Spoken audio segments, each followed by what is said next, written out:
아침에 나로 주의 인자한 말씀을 듣게 하소서. 내가 주를 의뢰합니다.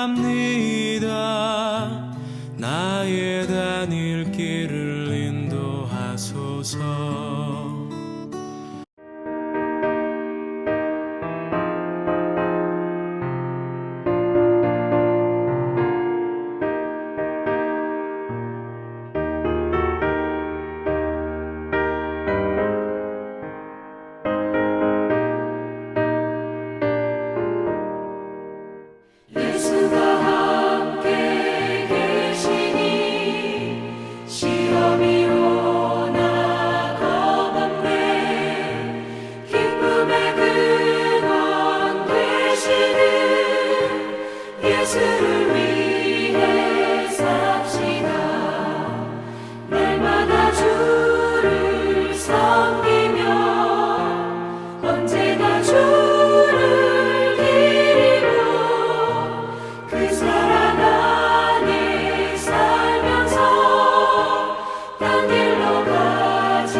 영지대학교 배움의교회 새벽 묵상 시간에 오신 여러분을 주님의 이름으로 환영하고 축복합니다. 오늘 성경 본문 말씀 함께 보도록 하겠습니다. 오늘 성경 본문 말씀은 느헤미야서 5장 1절에서 13절까지의 말씀 새 번역 성경으로 함께 보도록 하겠습니다. 백성 사이에서 유다인 동포를 원망하는 소리가 크게 일고 있다. 부인들이 더 아우성이다. 더러는 이렇게 울부짖는다. 우리의 아들, 딸들, 거기에다 우리까지 이렇게 식구가 많으니 입에 풀칠이라도 하고 살아가려면 곡식이라도 가져오자. 또 어떤 이들은 이렇게 울부짖는다. 배가 고파서 곡식을 얻느라고 우리는 밭도 포도원도 집도 다 잡혔다. 또 어떤 이들은 이렇게 외친다. 우리는 왕에게 세금을 낼 돈이 없어서 밭과 포도원을 잡히고 돈을 구워야만 했다. 또 더러는 이렇게 탄식한다. 우리의 몸이라고 해서 유다인 동포들의 몸과 무엇이 다르냐? 우리의 자식이라고 해서 그들의 자식과 무엇이 다르단 말이냐? 그런데도 우리가 아들딸을 종으로 팔아야 하다니. 우리의 딸 가운데는 벌써 노예가 된 아이들도 있는데 밭과 포도원이 다 남의 것이 되어서 우리는 어떻게 손을 쓸 수도 없다. 그들의 울부짖음과 탄식을 듣고 보니 나 또한 치밀어 오르는 분노를 잡을 수 없다. 나는 그들이 울부짖는 내용을 신중하게 살핀 다음에 귀족들과 관리들에게 어찌하여 같은 결의끼리 돈놀이를 하느냐고 호되게 나무랐다. 이 문제를 다루어야 하겠기에 나는 대회를 열고서 귀족들과 관리들에게 말하였다. 우리는 이방 사람들에게 팔려서 종이 된 유다인 동포를 애써 몸값을 치르고 데려왔소. 그런데 지금 당신들은 동포를 또 팔고 있소. 이제 우리더러 그들을 다시 사오라는 말이오. 이렇게 말하였으나 그들 가운데 대답하는 사람이 아무도 없다. 그들에게도 할 말이 없을 것이다. 내가 말을 계속하였다. 당신들의 한 차선은 옳지 않습니다. 이방이 원수들에게 웃음거리가 되지 않으려거든 하나님을 두려워하면서 살아야 합니다. 나도 나의 친척도 그리고 내 아랫사람들도 백성에게 돈과 곡식을 구워주고 있습니다. 제발 이제부터는 백성에게 이자 받는 것을 그만둡시다. 그러니 당신들도 밭과 포도원과 올리브밭과 집을 오늘 당장 다 돌려주십시오. 돈과 곡식과 새 포도주와 올리브 기름을 구워주고서 받는 비싼 이자도 당장 돌려주십시오. 그들은 대답하였다. 모두 돌려주겠습니다. 그들에게서 아무것도 받지 않겠습니다. 말씀하신 대로 다 하겠습니다. 나는 곧 제사장들을 불러 모으고 그 자리에서 귀족들과 관리들에게 자기들이 약속한 것을 서약하게 하였다. 나는 또 나의 주머니를 털어보이면서 말하였다. 이 서약을 지키지 않는 사람은 하나님이 그 집과 재산을 이렇게 다 털어버리실 것입니다. 그런 자는 털리고 털려서 마침내 빈털터리가 되고 말 것입니다. 내가 이렇게 말하자 거기에 모인 모든 사람이 아멘 하며 주님을 찬양하였다. 백성은 약속을 지켰다. 오늘 우리는 느헤미야 5장을 한번 살펴보도록 하겠습니다. 느헤미야서 5장은 예루살렘 성벽 재건이 완료된 후 곧 느헤미야가 유다 지역의 총독으로 부임한 지 대략 한 12년이 경과된 후에 발생한 일에 대해서 기록하고 있는 부분입니다. 경제적인 문제 때문에 발생한 이스라엘 공동체의 내적 갈등을 해결하는 이야기인 것이죠. 느헤미야서가 이스라엘의 예전 선민 공동체로서의 회복을 주제로 다루고 있는 성경이기 때문에 예루살렘 성벽 재건이라고 하는 외형적인 측면과 함께 사회 경제적인 갈등 해결이라고 하는 공동체 내적인 측면의 회복도 함께 다루고 있다라고 하는 측면에서 오늘 우리가 읽은 본문은 중요한 부분이다라고도 할 수 있겠습니다. 오늘 우리는 그 중에서 중반부에 나와 있는 내용에 조금 집중해 보고자 합니다. 우리가 읽었었던 본문의 13절 내용을 보면 귀족들과 관리들은 자신들의 결의와 맹세를 지키지 않을 경우 그들이 하나님의 기업에서 떨어져 나갈 것이다 라고 하는 느헤미야의 경고에 아멘으로 화답하였습니다. 우리가 신앙생활을 하며 흔히 듣고 입에서 자주 뱉는 아멘이라고 하는 단어는 그렇게 될 것이다 라고 하는 어떠한 결단을 촉구하는 말에 대한 동의의 표시로 사용되는 단어입니다. 그렇기 때문에 아멘이라고 하는 말은 행함을 결단하는 신앙의 고백이다 라고도 할 수 있는 것이죠. 즉 누가 결단을 촉구하는 다른 사람의 말에 동의의 표시로 아멘으로 우리가 응답하였다면 그것은 반드시 그대로 행해져야 한다라고 하는 말이 되는 것입니다.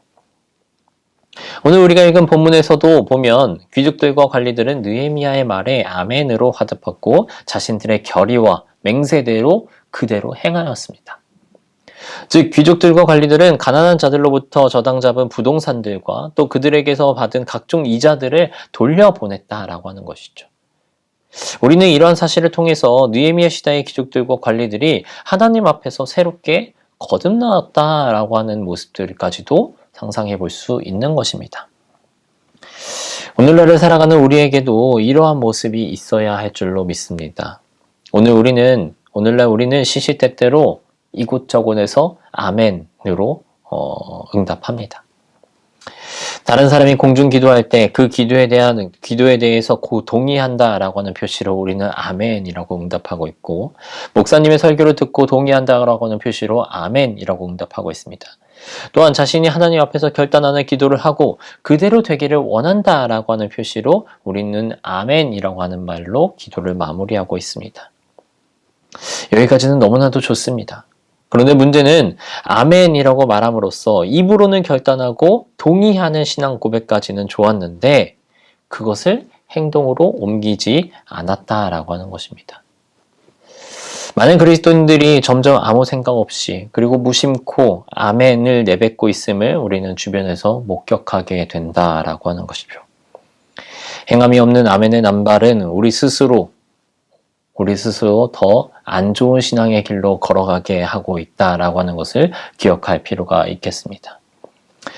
또한 우리 스스로의 신앙의 모습을 한번 뒤돌아봐서 나의 모습 속에 아멘을 그저 아무 의미 없이 그냥 어떠한 추임새 같은 역할로서 아멘을 내뱉고 있는 것은 아닌지 다시 한번 점검해 볼 필요가 있겠다라고 하는 것입니다.